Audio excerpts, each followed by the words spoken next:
Hello and welcome. It's Thanksgiving week here in the United States, and my name is Sarah McLean, and I am grateful to be here. Today I was thinking about my own life and the evolution that some of my work is taking. Some of you know I'm a meditation teacher because I'm here now and I guide meditations, and I also run the Meditation Teacher Academy, which is very personally transformative as people follow that inner call to become meditation teachers. I mean, every one of us has that inner calling. And I think someone put it nicely the other day, your soul's calling is the answer to someone else's prayer.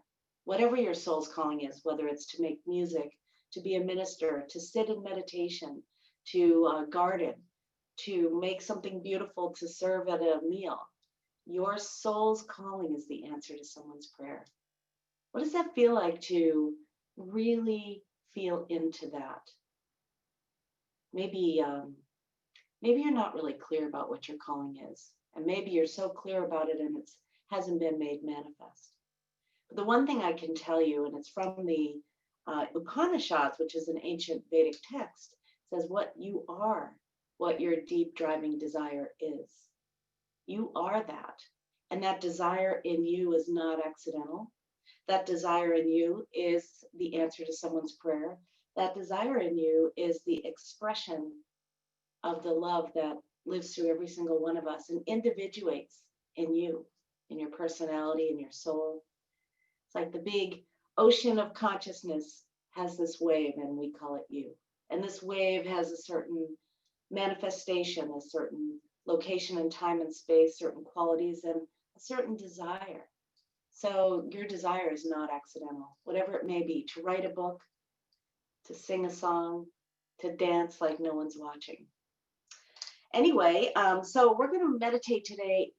I am in the place of asking questions and not having answers. Have you ever been in that place where you're like, well, what's next? Or what's my soul's calling? Or how am I supposed to do something like that? Or how can I help? Or how can I use my talents to serve?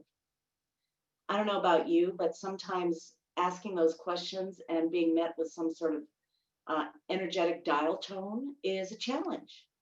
And so maybe that's been your experience before. I know sometimes it's mine.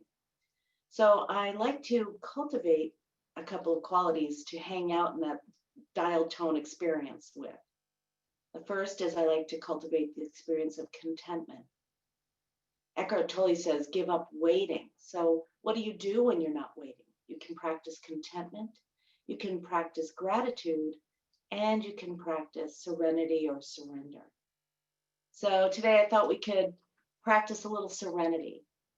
And, I know some of you are new to meditation. Others have had a 9-month practice along with all of us at the McLean Meditation Institute. And I love to just review what happens in meditation. First off, it's okay if you get disrupted, have thoughts, start thinking about something completely different. Your job in meditation, if you want it to be, is to bring your attention back again and again and again to the focus of the meditation, whether it's to the sound of my voice or the content of what I'm talking about, or whatever meditation you're into. Secondly, spend a little time in there being nice to you. Some of us have a default internal conversation it's less than kind. And I know sometimes when I'm stressed, I have that. So I'm going to recommend that you notice when you're not being so sweet to that one right there, and that you stop it right in the moment. And you can stop it if you notice it. Awareness is key to everything. Third, don't try too hard to have a certain experience. If I'm talking to you about being content or grateful and you're feeling furious, go with what you're feeling. Be fully aware and mindful of your experience. Don't pretend you feel something because you think that's more spiritual. Some of the suggestions I'm going to make really are about really for you to try something on, just to try it on and see what happens. So much of meditation is sort of watching your own response to the instruction, whether you're repeating affirmations or holding some space for some experience or moving through your body with loving kindness. It's really about becoming aware of, as you do this exercise, what's going on inside you. Fourth, let go of expectations. Begin again. Every meditation's new. Every moment is new. This moment is new. Let yourself be present with what is rather than what was or what will be. And meet this moment with that innocence of maybe that first time you meditated. Lastly, stick with the practice. Some of you know that we meditate now for about 20 minutes together. You may get antsy, bored, angry, sad, whatever happens. If you can bear witness to your personal experience, that is going to strengthen your ability to respond rather than react. If you can stick with the practice, it will change the dominance of that reactivity center of the brain, and instead invite the CEO of the brain, the executive functioning of compassion, of patience, of spaciousness, and of responsiveness rather than reactivity. So let's take a moment and get comfortable. Ideally, you sit comfortably with your eyes closed or lowered. But if you need to open them all the way, you can do that. And you can shift your posture if you feel a little uncomfortable at any time. So I'm going to be over here meditating along with you. And I'm so grateful that you're here today. You know, I lead a lot of meditations for a lot of different organizations and venues. And I have to say, you are my favorite experience. Being here with you is my favorite experience. At least it has been up until this moment. So getting comfortable, becoming mindful of where you are right here.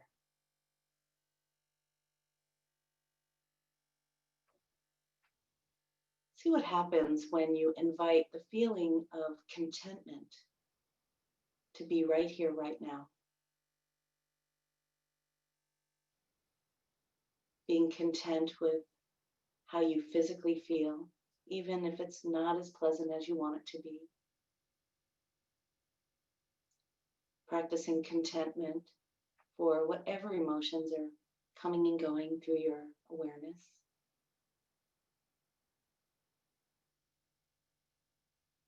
Practicing contentment as you welcome the sound you hear in the environment.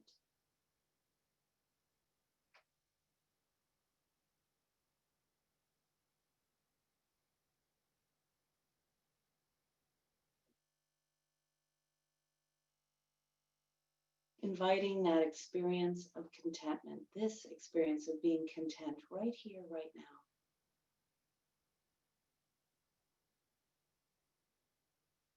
Perhaps it's in stark contrast to those feelings of not being enough, not doing enough, or that you have to change something, or take some action, or finish up your to-do list. Instead, I invite you to rest in contentment, being content.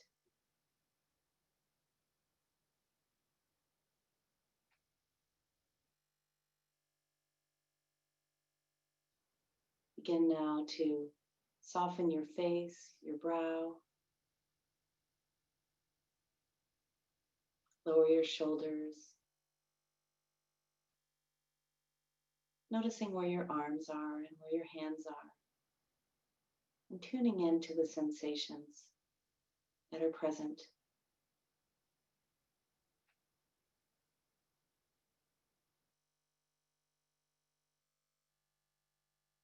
Noticing the support that's right here, right now, in your room, in your community, in this community.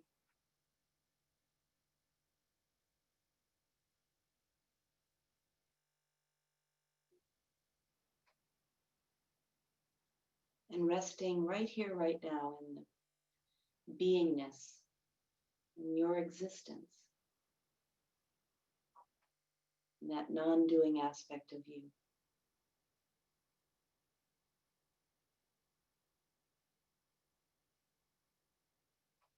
Softening your belly, feeling the support underneath your hips, the solid ground under your feet.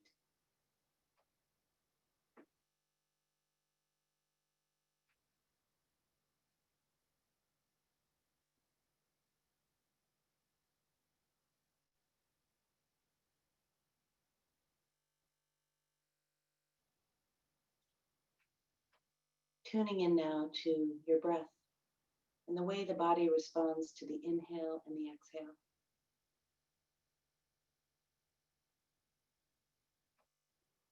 Inviting contentment, being content with the breath.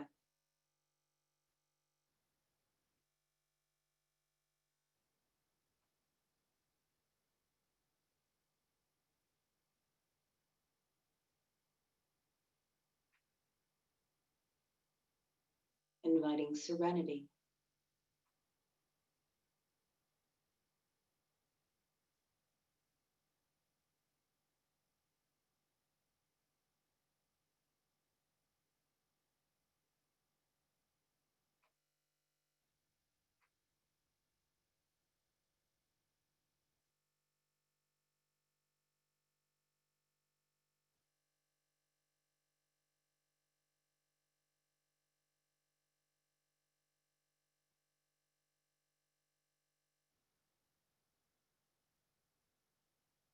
noticing the sensations of the inhale and the exhale.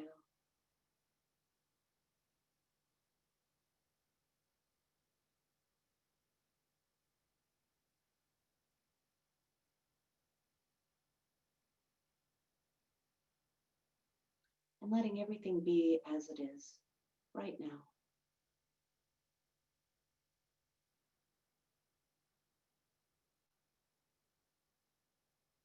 There's no need to struggle.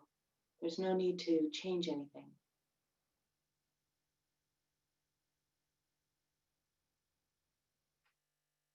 Instead, simply sit here and now with yourself, being a good friend to yourself.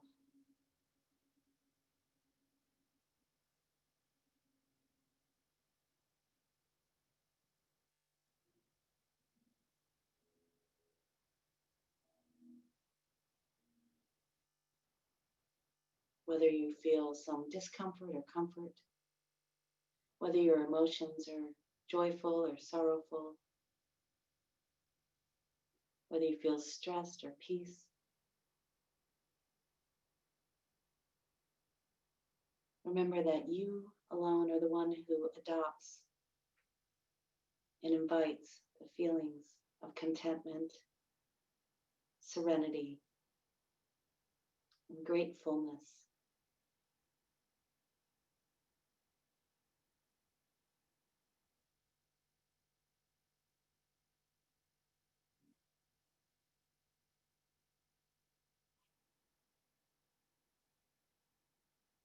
Turning your attention now to your heart center.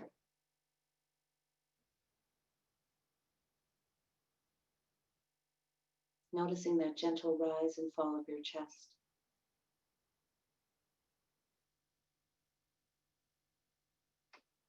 Imagining, if you will, there's this bright star, this bright light that emanates from you, from here, that is similar to the bright light that emanates from all of us.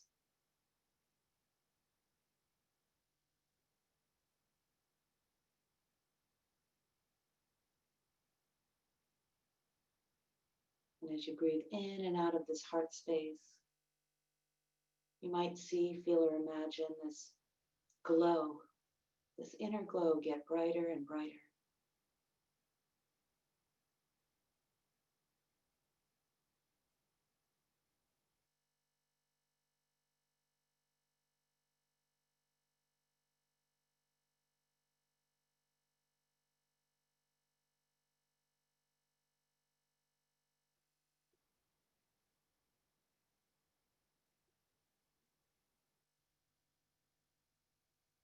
Let's practice the heart-centered breathing for a little while, and I'll keep track of the time.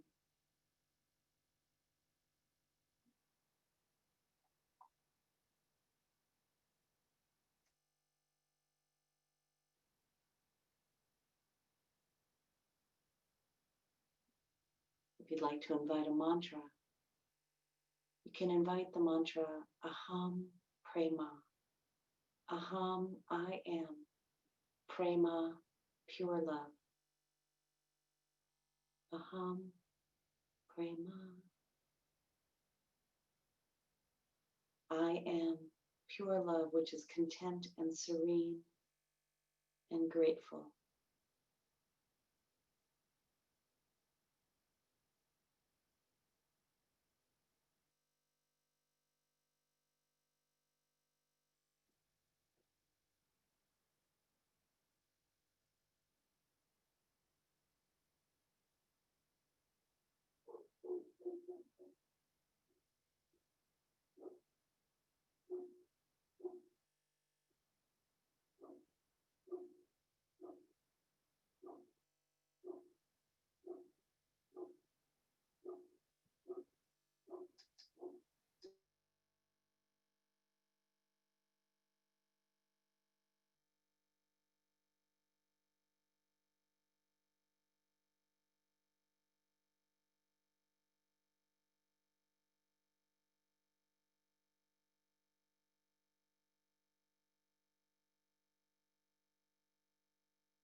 And with your eyes closed, continue to keep your attention on your heart space.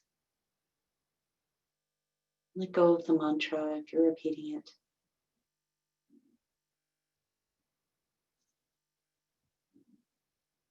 I invite you to silently say some affirmations.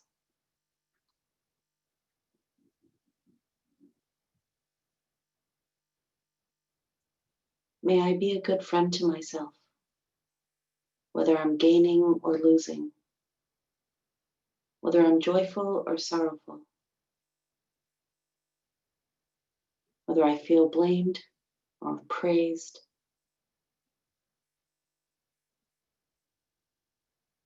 whether I feel supported or not.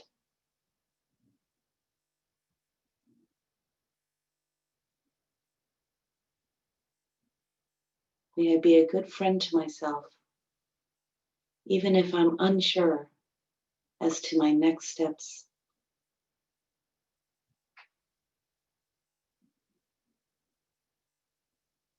And even if the world around me is in flux.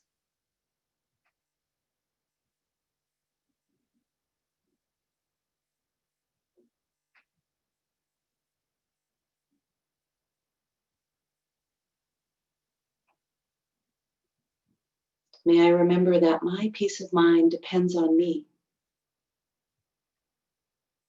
that the world around me can change, can look different every day, but my peace of mind depends on me, my practice, and my attitude.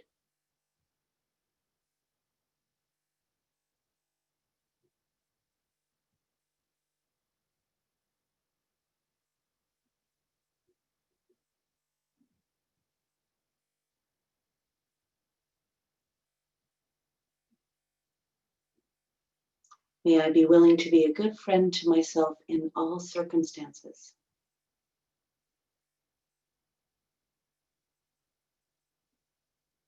And take actions that I need to, that lead to serenity, when possible.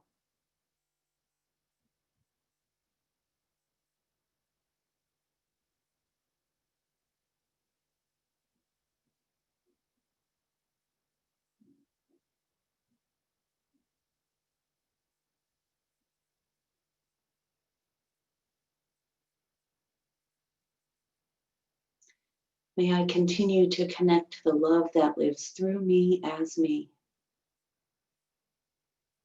And let it overflow so I can be generous and grateful and compassionate.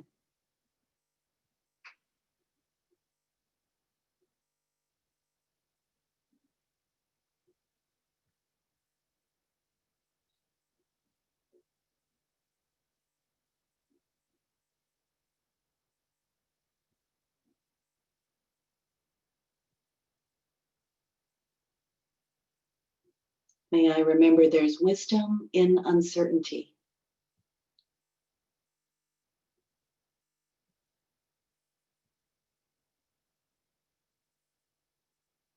And trust that the universe is on my side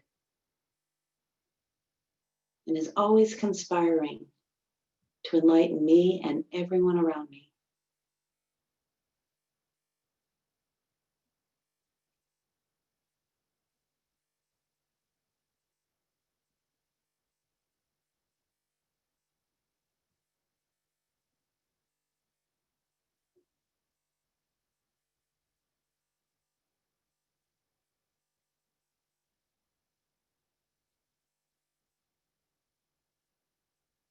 As you sit here now, I invite you to bring into your awareness what you're grateful for,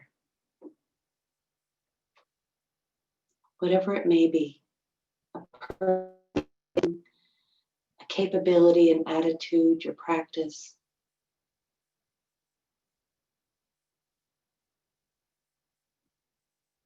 And with each idea or image that arises on the screen of your awareness, See if you can energetically bow in that gratefulness and appreciation for the gifts that are offered to you.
So as our meditation comes to a close, I invite you to keep your eyes closed. As I sound the chime, sit here in your serenity and contentment, in your gratefulness.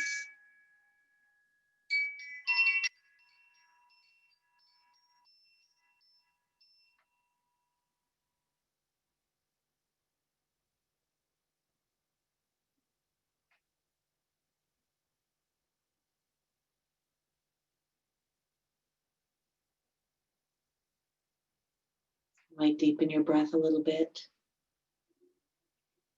and keep your eyes closed just for a few more moments.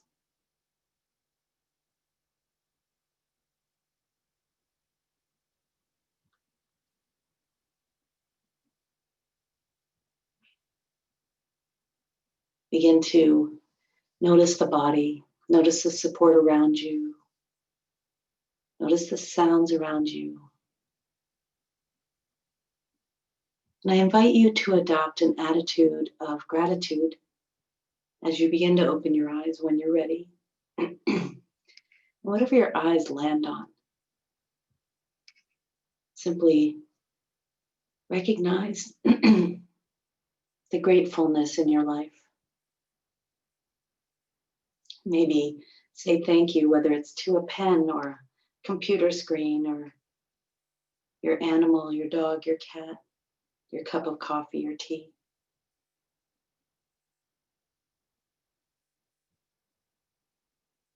Recognizing that it's all here for you. It's all here for you, and it's all here for me. Out of gratitude, out of contentment, really, is born gratitude and serenity. So I thank you for being with me today, and I'd like to bow to the love that lives through you as you, that I recognize that lives through me as me, and that really lives through every living thing, and maybe just everything. So thank you for joining me today. Sometimes silence is the answer to the question of everything. What is this? Who am I? What's next? That wellspring of wisdom, of silence, of all possibilities. And to get still enough and settled enough to stay present with it as it arises to meet your question. Instead of a dial tone, you might hear an answer. Or it might be in the form of a symbol from something in your room. I have this. I have this symbol today. That's what I'm working with. Hopefully you're doing the same thing. Taking the pressure off yourself to be something, do something other than this and thus. Would you anyone like to share how you're doing? Any questions or comments about the practice? You can unmute yourself or put it in the chat if you like. Hi, Sarah. This is Debbie Kelly. How are you? Hi, Debbie. Good. How are you doing? Good. Good. Actually, I've been purifying a little bit today. Me too. But this was exactly the meditation I needed to remind myself again, just to be grateful and to give myself this moment to be kind. And I think you've inspired me for my business's name, believe it or not. So What is it? What is it? I don't know. It may already be taken, but it's peace of mind, Oh, I with love it. peace being, of course, PEACE. So we'll see. We'll Uh, see. I love that. Hey, yeah. listen, if it's not the name of your business, it could be a name of a course that you offer. Debbie just went through our teacher training too. Yeah. And purification, what is that? Well, let's decode that for you. As you step on this path, which is very evolutionary, even if that was not your intention, we kind of get rid of everything that is not you, everything that is not helpful, that is not you. And it kind of leaves you a little raw sometimes when you sort of, it's like new skin. I don't know if you've ever done a cleanse, but if you ever done a juice cleanse or something, your whole body kind of gets cleaned out. So anything you eat, you're very attuned to the experience of eating it and what happens to your body after you eat it. The same happens when you immerse yourself in meditation deeply, into self-realization deeply, is there can be this purification, and it's not always comfortable. It's like it's a kind of a new normal, and initially it's not comfortable, but you have all the tools you need to create the comfort. You remember to be nice to yourself. You remember to adopt that attitude of contentment and serenity and appreciation, so that you've got the tools to navigate it. To take lots of naps, baths, and walks if possible. Not to overload your schedule, and that the word no is a full and complete sentence. So, I mean, I think we learn how to create the boundaries we need to take care of this little. I'd have to say, so I get this image of like a bulb, like a tulip bulb or a paper white bulb that's got this shooting these tendrils out. Whatever it takes to kind of protect that from the winds of change and somebody just trampling all over it. Even though I know it's not spring, some of my plants are starting to send those out, like the amaryllis, and some of the other plants are starting to send out these shoots. And I just have to make sure no one tramples on them, including me. So, would anyone else like to share? Sarah, this is Kurt. Hi, Kurt. Hi. And I'm at work, enjoying these on a daily basis now as often as I can. And I've been struggling with a dilemma with a new responsibility that I took on. And the solution floated into my head today. And so I'm going to go and speak with someone about a tracking process that I want to put together so that it'll help me keep all the information I need together. And it's a new area for me. I've never worked in this arena, so I don't know what kind of tracking forms exist. So I'm looking forward to taking a whole bunch of my scattered actions and putting them all in one place so I can feel more in control. And that just, after plaguing me, it just floated into my head during the silent period today. So I appreciate you and just how my mind works better now that I've been with you all these months. So thank you. You're welcome. Well, you just sort of illustrated what happens when we kind of let go of the problem, just even for 15 minutes, and surrender to that wisdom of uncertainty, not forgetting the problem, but simply just putting it down for a moment. And then out of this wisdom, out of this field of pure potentiality, here it comes. And you know, some people have said, and this is true for me, do less and accomplish more. And that's what you just did. Instead of racing around, you know, going through papers and sending emails, you were just able to settle in and look what we'll see what you accomplished. But it sounds like you've come up with an answer to some question that's been plaguing you. So good for you. Thank Namaste, you. Sarah. Yeah, hi. Everybody. Hi. Hi, Sharon. Yeah, I just want to endorse what Kurt has said, and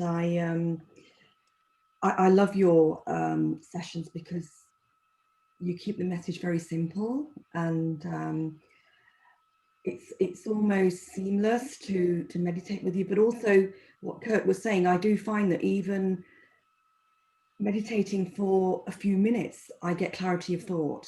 That's something that I'm amazed at, actually, because I'm one of those people who thinks too much and overthinks too much, and that little tool has really helped me, actually. And in between rushing around during the day and in between tasks, I just make sure I go and sit down in one place and I just breathe.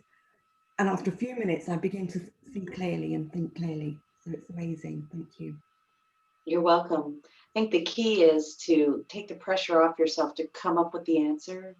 Instead, kind of place it at the altar of your heart or wherever you place it in somebody else's hands, and just let it go and let the wisdom of the field sort of come up with the answer.